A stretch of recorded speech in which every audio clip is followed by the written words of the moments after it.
ભરૂચ ખાણ ખનીજ વિભાગ દ્વારા વાલિયા તાલુકાના ઘોડા ગ્રામ પંચાયતની હદમાં આવેલ તળાવમાંથી ગેરકાયદેસર રીતે સાદી માટી ખનન કૌભાંડને ઝડપી પાડી 6 વાહનો કબજે અંદાજિત 8 લાખનો દંડ ફટકારાયો।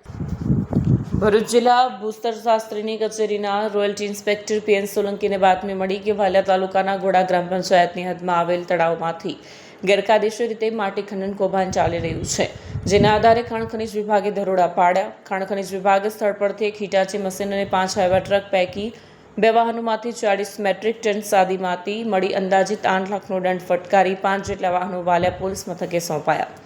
જ્યારે હિટાચી મશીન સ્થળ પર જ seize Hyva truck number GJ16AV 4906 અને GJ16AV 0924ના માલિક પ્રદીપ લખન રાવત અને Hyva truck number GJ16AV 4719 GJ16AV 4535ના માલિક ગેંદાલાલ શ્રીમદનલાલ રાવત તેમજ હાઈવા ટ્રક નંબર GJ16AV 0633ના માલિક પ્રભુરામધન મીનાના વાહનો જપ્ત કર્યા।